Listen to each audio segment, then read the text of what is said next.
KGF ತಾಲೂಕಿನ ಎಲ್ಲ ಜನರಿಗೂ ನಮಸ್ಕಾರಗಳು. ಬಂಧುಗಳೇ, ಸ್ಮೈಲ್ಸ್ ಆಸ್ಪತ್ರೆ ಬೆಂಗಳೂರು ವಿಶ್ವದ ಅತಿ ದೊಡ್ಡ ಪೈಲ್ಸ್ ಆಸ್ಪತ್ರೆ ಮತ್ತು ಪ್ರಖ್ಯಾತ ಸ್ಮೈಲ್ಸ್ ಆಸ್ಪತ್ರೆ.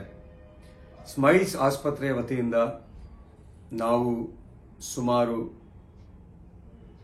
28 ತಾಲೂಕುಗಳಿಗಾಗಲೇ ಕ್ಯಾಂಪ್ ಮಾಡಿದ್ದೀವಿ.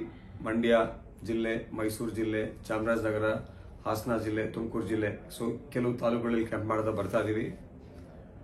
ಕೋಲಾರದಲ್ಲಿ ಮುಳಬಾಗಿಲು ತಾಲೂಕು, ಚಿಂತಾಮಣಿ ತಾಲೂಕು, ಶ್ರೀನಿವಾಸಪುರ ತಾಲೂಕು ಮಾಡಿ ಯಶಸ್ವಿಯಾಗಿ ಜನರಿಗೆ ಒಂದು ಜಾಗೃತಿ ಕಾರ್ಯಕ್ರಮ ಏರ್ಪಡಿಸಿ ಈಗ ಡಿಸೆಂಬರ್ ತಿಂಗಳು 29 ಭಾನುವಾರ ನಾವು ಕೆಜಿಎಫ್ನಲ್ಲಿ ಜೈನ್ ಸ್ಕೂಲ್ ಆವರಣದಲ್ಲಿ ಈ ಒಂದು ಕ್ಯಾಂಪ್ ಮಾಡ್ತಿದ್ದೀವಿ.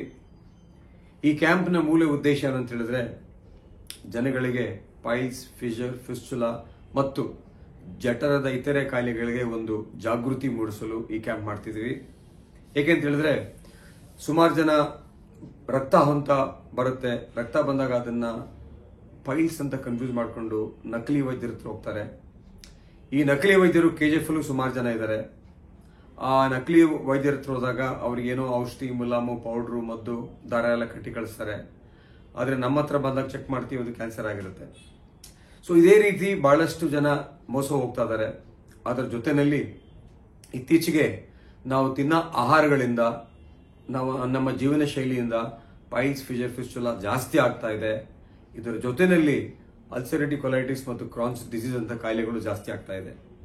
ಸಾಮಾನ್ಯವಾಗಿ ಈ ಕಾಯಿಲೆ ಬಂದಾಗ ಎಲ್ಲರೂ ಅದನ್ನ ಪೈಲ್ಸ್, ಫಿಷರ್, ಫಿಸ್ಟುಲಾ ಅಂತ ಅನ್ಕೋತಾರೆ. ಯಾವುದೇ ರೀತಿಯ ರಕ್ತ ಹೋದ್ರೆ, ನೋವು ಹೋದ್ರೆ, ಕ್ಯೂ ಆದ್ರೆ, ಬೇದಿ ಆದ್ರೆ, ಹೊಟ್ಟೆ ನೋವಾದ್ರೆ ಅದನ್ನ ಕುಲಂಕುಷವಾಗಿ ನಾವು ಪರೀಕ್ಷೆ ಮಾಡಬೇಕಾಗುತ್ತೆ. ಈ ವಿಚಾರವನ್ನು ಎಲ್ಲಾ ಕೆಜಿಎಫ್ ಜನರಿಗೆ ಒಂದು ತಿಳುವಳಿಕೆ ಮೂಡಿಸಲು, ಜಾಗೃತಿ ಮೂಡಿಸಲು ನಾವು 29 ಭಾನುವಾರ ಕೆಜಿಎಫ್ ನಲ್ಲಿ ಕ್ಯಾಂಪ್ ಮಾಡ್ತಿದ್ದೀವಿ. ದಯವಿಟ್ಟು ಕೆಜಿಎಫ್ ನ ಎಲ್ಲಾ ಜನರು ಮತ್ತು ಸುತ್ತಮುತ್ತ ತಾಲೂಕುಗಳ ಎಲ್ಲಾ ಜನರು ಈ ಕ್ಯಾಂಪ್ ಅನ್ನು ಉಪಯೋಗಿಸ್ಕೊಳ್ಳಿ. ಕ್ಯಾಂಪಲ್ಲಿ ನಾವು 40 ಮಂದಿ ಬರ್ತೀವಿ ಕ್ಯಾಂಪಿಗೆ. ತಮ್ಮ ಜೊತೆ ಇಡೀ ದಿನ ಬೆಳಗ್ಗೆ 8 ಗಂಟೆಯಿಂದ ಹಿಡಿದು ಸಂಜೆ 6 ಗಂಟೆವರೆಗೂ ಇರ್ತೇವೆ. ನಮ್ಮ ಒಂದು ಸೇವೆಯನ್ನು ಉಪಯೋಗಿಸ್ಕೊಳ್ಳಿ. ನಮಸ್ಕಾರ. ಕೆಜಿಎಫ್ ಅಲ್ಲಿ ಭೇಟಿ ಆಗೋಣ. ಧನ್ಯವಾದಗಳು. ನಾನು ಡಾಕ್ಟರ್ ಪರಮೇಶ್ವರ್ ಸಿಎಂ, ಸ್ಮೈಲ್ಸ್ ಆಸ್ಪತ್ರೆ ಸಂಸ್ಥಾಪಕರು.